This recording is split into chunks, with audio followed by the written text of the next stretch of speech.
everyone, welcome. I'm Keith. Over there on the other screen is Moon's Tavern Austin. Welcome to our second episode of Neat Conversation, your unscripted YouTube channel where we have some fun, some laughs, and some good pours. Something similar to what I said on the last one, but it's unscripted, so I'm not going to go with the same thing. How you doing, Austin?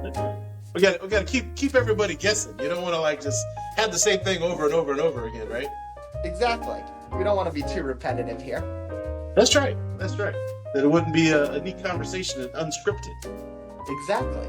I see your glass is empty. My glass is empty, and I feel like we need to fix that right off the bat here. So. Yes, sir.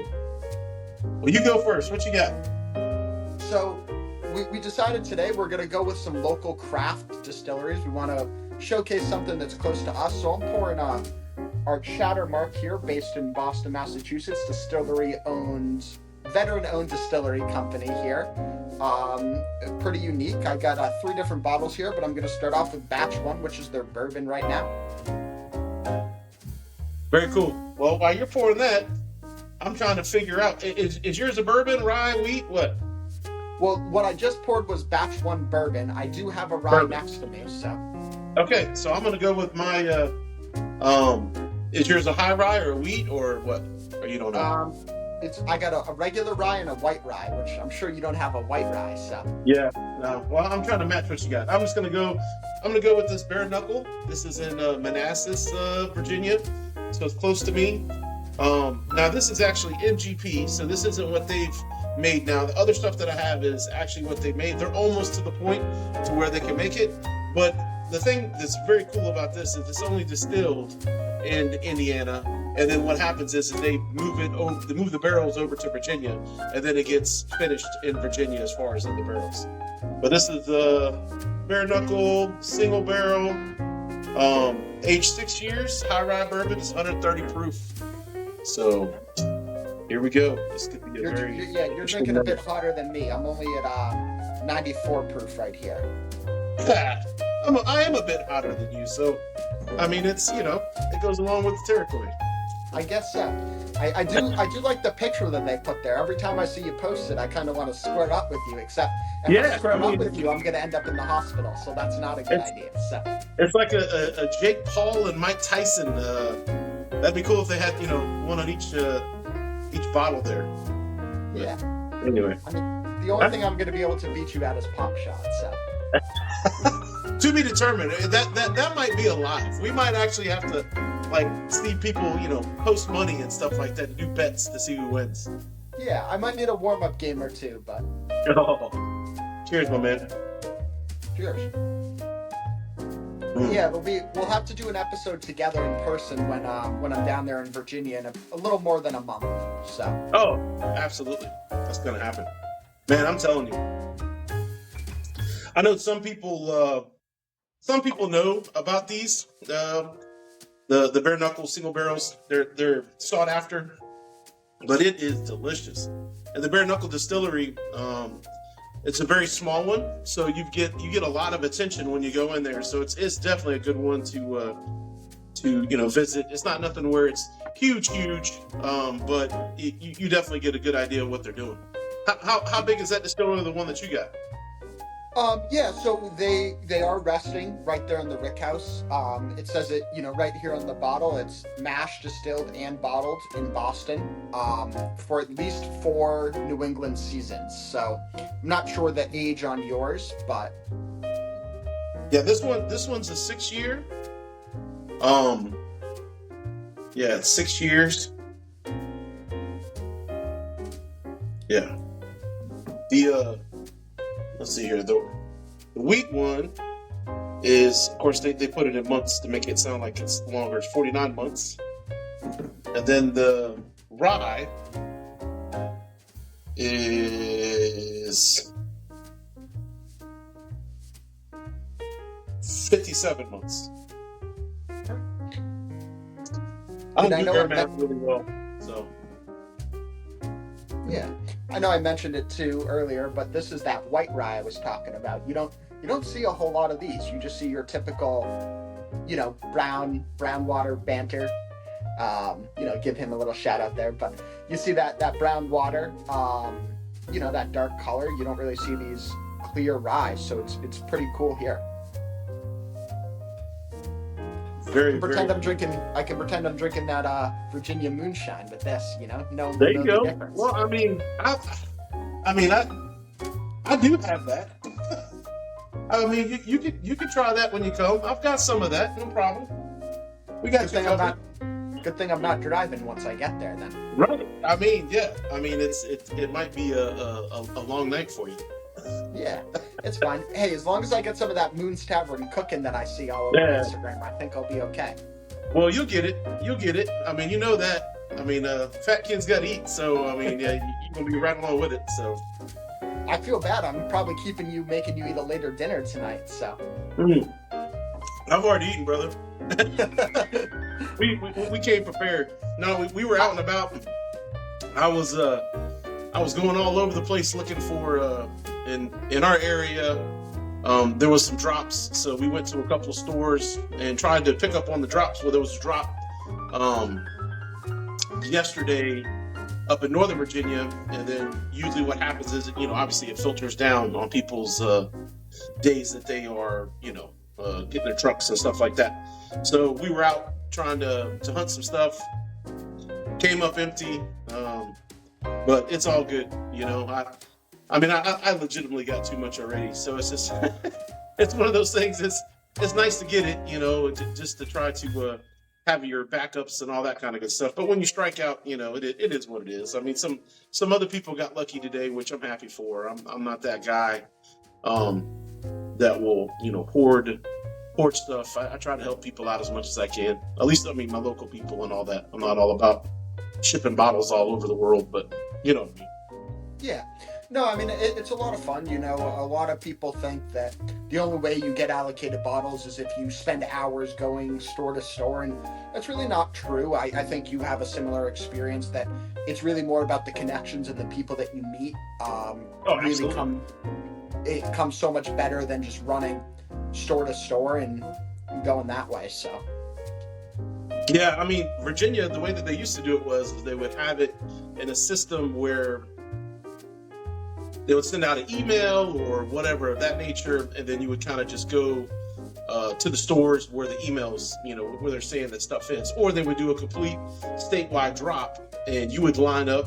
And I'll be honest, I mean, I'm sure a lot of people hated that just because they don't want to sit there and wait, but I loved it. I mean, we would go there, and I knew exactly, what I was after getting there, but the camaraderie that you have with some of the diehard people, or some people that maybe they were looking for a bottle that they haven't been able to get, and they were just trying to get there and get it. I mean, and I've even helped people out where maybe I was in front of them, they didn't have what I wanted, and I knew that if I let it go, that this poor guy in the back that's been waiting just as long as I have for 5 hours or whatever is not going to get it. Like you said, you build that connection, and I'll be like, hey man, you know what, I got you. I'll get that for you, so then that way I know that you have it. And my gosh, you'd have thought that you'd have handed him a $1 million lottery ticket, with someone that's never had a Weller or something of that nature. You know what I mean? And it's just, it's awesome just to see their face light up when they're able to actually get it. Because there's nothing like going to the store and then being able to pick it right off of the shelf at MSRP, and you're just like, yes. I mean, it just is a good feeling to get it. Yeah, and I definitely know that experience too. I've been in line, and I was in like third or fourth position, and they only had 2 or 3 bottles out of something I really wanted, and I knew a kid that was in front of me, and I knew what he was going for, and I knew he wasn't going for that. So he grabbed the bottle that I wanted, and I grabbed the bottle that he wanted because there was a bigger quantity of that. And then when we got out of the line, we just swapped the bottle. He got what he wanted, I got what I wanted, and it worked out really good. So. Yeah, I mean, it's amazing. I mean, and I'm sure it's aggravating maybe for the stores and stuff like that when they have those big lines. But man, it's just awesome meeting the different people and just talking to them. And a lot of the times, a lot of those people become really good friends. You get on text groups, try to help each other out as far as like finding different things and all that. So it's kind of cool. But well, give me some of the tasting notes on the one that you got, man. I saw you just downed it. Well, that just means I have to pour some. I have to go to a second one, so I'm gonna jump on over here to the rye. but I do get a pretty good baking spice for it. It's a pretty consistent flavor that I just got on that bourbon. You definitely get that baking spice coming through. You definitely get the kind of grain, like a four grain mash bill kind of taste to it. That corn really comes through on it. It's a little bit, I'm not going to call it a sweet mash bill that you traditionally get when you say the word sweet, but it does have that sweetness to it. With a good baking spice, medium to long finish. Definitely, I still get that little bit of Kentucky hug, or Boston hug. I don't know if there's really a such thing as a Boston hug. I mean, we're not the most friendly people in the world, but a little Boston flair to it. We'll get There the you go. Boston flair. And it kind of does sit for a little bit, doesn't just dissipate and go way too quickly. So Yeah, now mine is very dark note. It's again, I always think it's very interesting to see how different distilleries want to portray their bourbon or what they want it to be like. But this is very, and I know me and Matt from the Whiskey Fly, we were talking about this before, and I was telling him how much I thought that this was very similar to a 13th Colony, because it's very, very dark, and it has those deep dark notes that come in with the brown sugar, the baking spices, the caramel. I mean, I even get a little bit of plum in there, maybe even some dark fruit and stuff like that with a little bit of cinnamon. I mean, and the palate, I mean, all that stuff just translates right into the palate. So, I mean, it is a delicious bottle. I mean, I don't know if you've ever had KO Distilling the single barrel, but if this is one of those ones that if you see it in the store, I would absolutely recommend picking it up, because a lot of people don't know about this distillery, and it's definitely a banger for sure. You'll get it and you'll be like, oh, okay. I would put this up against, and I'm probably going to get scrutinized for this, but I would put it up against like a Stag Junior, or maybe not an Elijah Craig barrel proof, because they're a little bit more, to me, they take you on a little bit more of a ride. It's not still one note, but I definitely think this is more complex than a Stag Junior, in my opinion, for my palate. But I would be I'd be very interested to put it in a blind with some different things and really see how it does, but it just has all the notes that I'm looking for. yeah, well, what I'll do is I'm gonna pack my Agent Or travel kit when I come down to visit you in Virginia. I'll make sure to pack a chatter mark with me, let you try a little bit of that Boston flair, and maybe I'll jump into your bare knuckles and about 16 to 17 of the other bottles behind you too. But Calm down. but no, it'll be good. I always do like, trying the local. I know when I went to the Bourbon Whiskey Library's house for the first time, the first pour that me and Joe had when we went there was Oaklore, which is a very local distillery to Anthony. So out there in North Carolina. So it's always cool to try those local things. Especially Oaklore at the time didn't have the reach that it did to get out anywhere. So it is cool to try out new and local craft distilleries.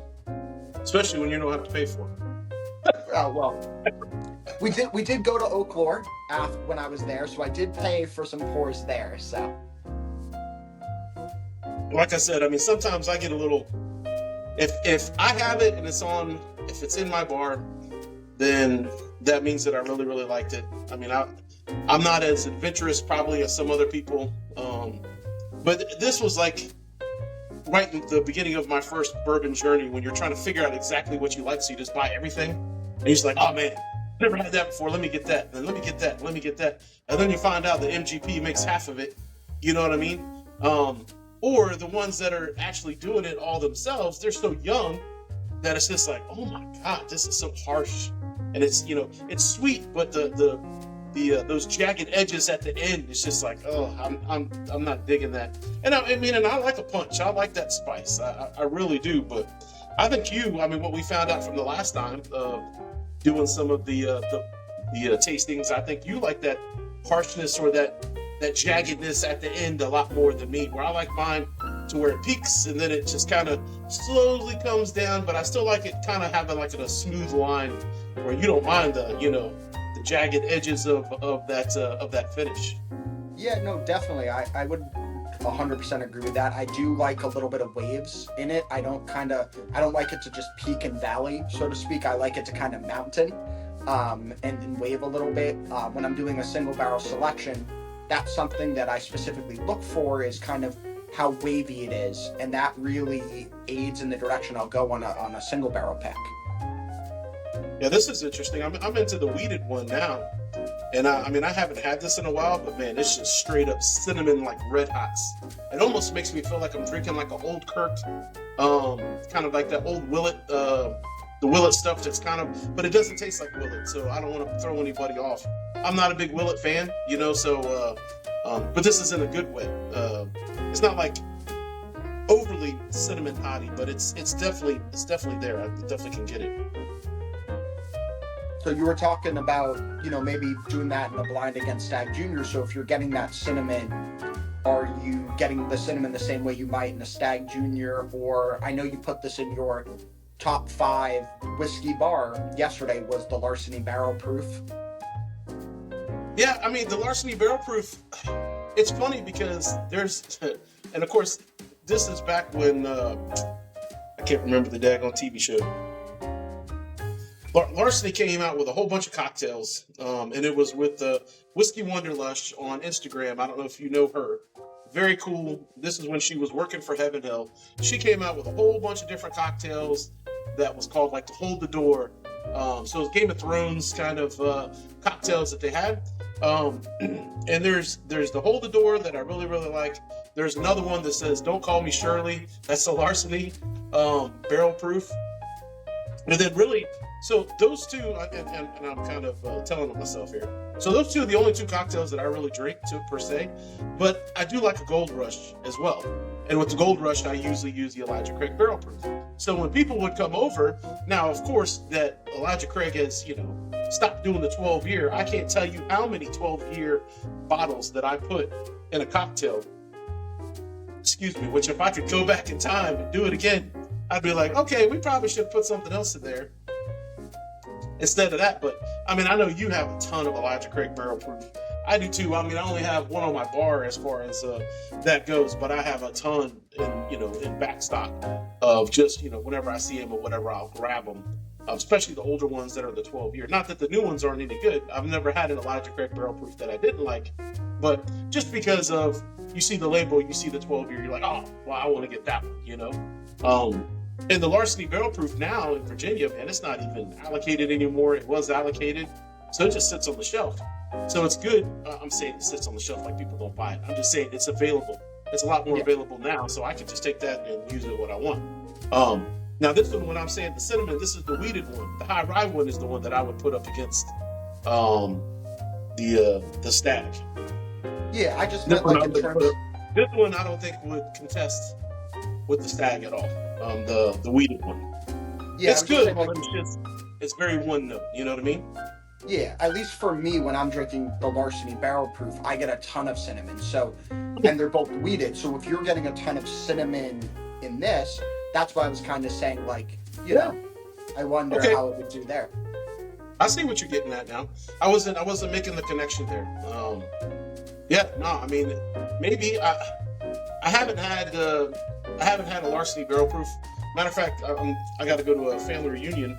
I usually take a Larceny Barrel Proof with me. I'll definitely check that to see if I really get that cinnamon. You know how it is, man. When you've got so many bottles and you're tasting, I have to go through my Instagram posts to see what I've done and haven't done, and then try to grab things that I haven't seen. And there's bottles sometimes that I haven't touched in a year, just because I forgot about them or they're just hype, Yeah. And it's just like, that probably sounds like a pompous butthole, but it's true. It's just hard to keep up with everything that you got. It's almost like you need to make a spreadsheet and be like, okay, today I'm doing this one. A lot of times I'll just get my wife to come out and be like, hey, pick something that that you haven't seen me drink or whatever. And she's got a very good memory when it comes to stuff like that. She's like, all right, we have this one. It's like, okay, cool, and then you fall in love with something that you haven't had in a long time. Yeah, I mean, I do the same thing. Like sometimes I'll do a fresh bottle pop and I'll start crushing through a bottle that I'm really enjoying and I'll put it, away or in the back so I start drinking something else because I've just been drinking this a lot. I'm really enjoying it.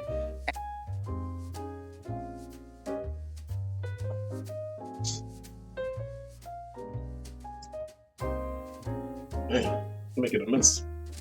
Spilling my water everywhere. Oh, that happens. I'm trying to rinse out my glass, and apparently the glass isn't wanting to cooperate, but that's okay. Like you said, it happens. All right, I'm on to my third one here. I know we're trying to keep the time down here, so I feel like we're rushing through these, but at the same time, just trying to give a snapshot of what these are like. Now, this is the rye. From what I remember on the rye whiskey, and this is a straight rye whiskey, distilled and bottled at KO. And like I said, I do believe this one is too. Yep, distilled and bottled. So all of them, I think, eventually will get there. I'm very curious to see how much more stock they have in the single barrel 6 years. So I'm gonna pour up that white. Yeah, that's very interesting. What's the proof on that one? All of these run around 94 to 96. So this is at 96 proof.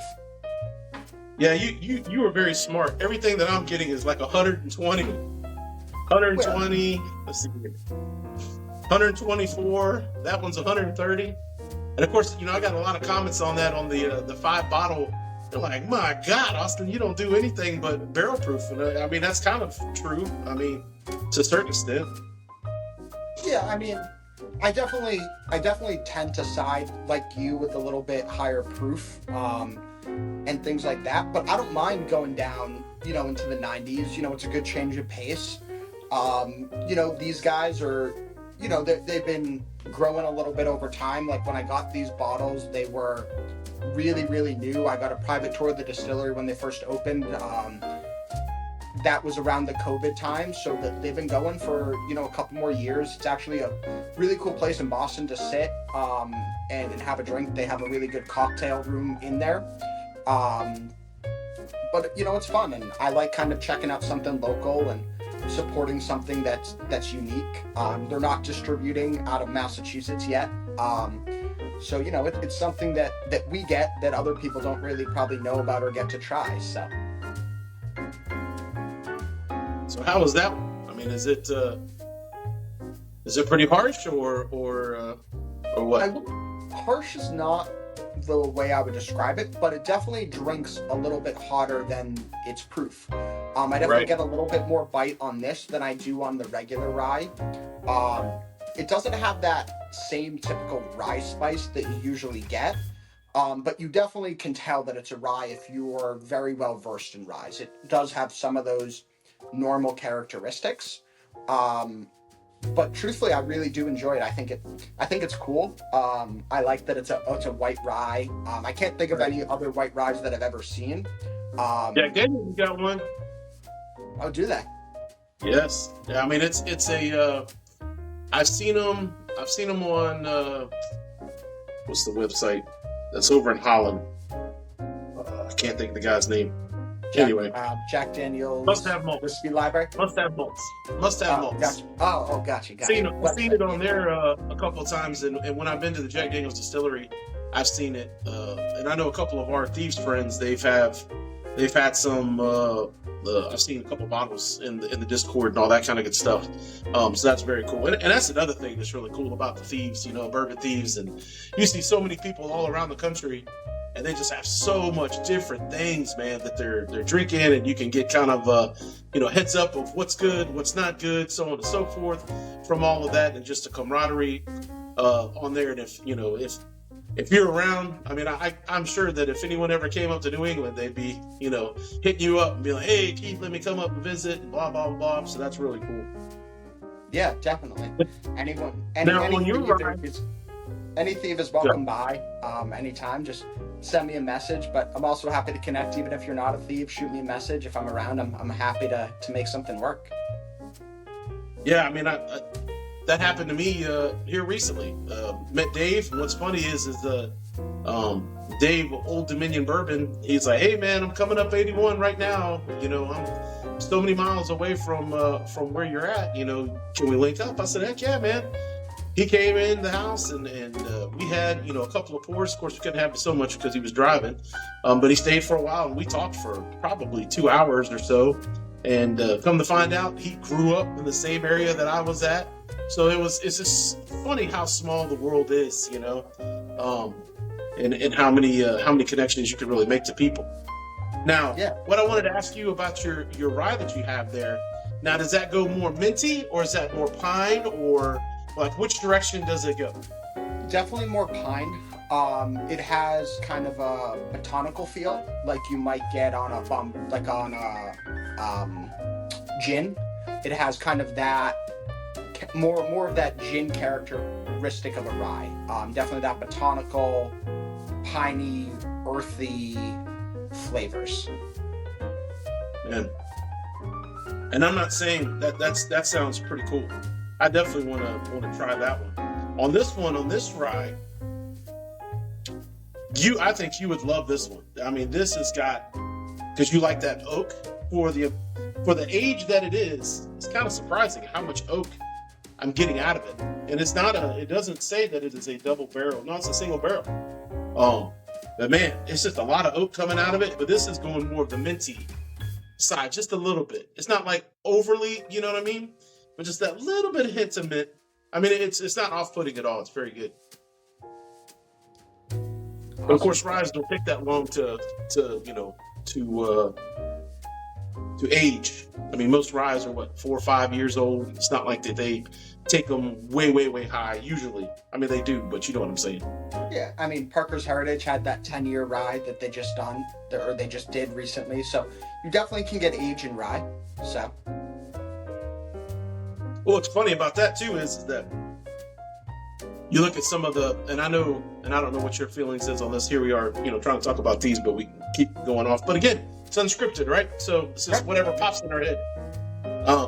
But it's always funny to me that, when people ask me about BTAC, one of the two ones that I always say, of course, Stag is the king in the BTAC as far as all of that. I think it beats Weller all day long. You may be in a different camp than me, but that's what I think. But Eagle Rare 17 is one of my favorites. And then also the Saz 18. I mean, those 3 bottles right there, I would not be upset if anyone, I wouldn't be upset with any of them. But those are my 3 favorite bottles in the BTAC line. Where everyone else that I know tends to always go to the William LaRue Weller. They love that one. What about you? What say you? Are you that guy? I definitely love the WLW, but to be honest, I haven't tried enough of the BTAC line to say. I think I've only had GTS and WLW from that part of the BTAC line. I've definitely never had the Saz 18 or the Eagle 17. So, well, I you know what I mean? So that's tough for me to say. We'll change that. And it's one of those things that, I don't have a whole lot left. And of course, this is from 2021. So it's getting to be about that time that it's time to do something with it. It's been sitting in the bottle for too long. I hate for it not to be sitting up here, but at the same time, you're coming by. We may just have to go ahead and crush the rest of these bottles, maybe. And then that way you can get a good understanding of what it is and what it tastes like. And I'd be very curious to hear your thoughts on it. Just because, like I said, you tend to lean to that Buffalo Trace side, which is funny. You like the harsher notes, but you tend to lean to the Buffalo Trace side. That's kind of a weird combination. You know what I mean? Yeah. I mean, I try to be a little bit unique, You're a unicorn.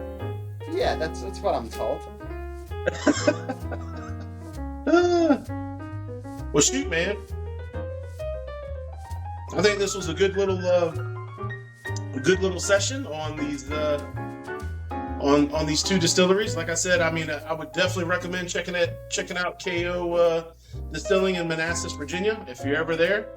freaking drop us a note, and I'll head up to Manassas and meet up with you if I can, and do all of that and go through the line. They also have some single barrels and stuff like that that are lower proof. They absolutely have lower proof stuff. Not everything is cask strength, but it's also cool to get it. And where'd you say that distillery was again? They're they're not in downtown Boston, but they are in Boston. So they're technically in Charlestown, Mass, which is just over the Boston line, but it's a suburb of Boston essentially. How far is that away from where you're at? Is it about an hour or something? It takes me about an hour with no traffic, give or take. Yeah, same thing. Same thing with me with Manassas. It's all about an hour, depending on the traffic and all that kind of good stuff. But yeah, it definitely would be cool to meet up. And I definitely want to go to New England sometime too, just to see the sights and also too to meet up with some other people, as well as you, and hang out and all that kind of good stuff. Well, cool, man. KO. KO, Chattermark, some local craft distilleries, and have a little fun with it. That's right. That's right. Well, cool, man. Well, all right. Well, hey, good time. We'll wrap this up and go from there. And hey, remember, y'all always have a neat conversation. Always have something in your glass. And cheers. Cheers, y'all.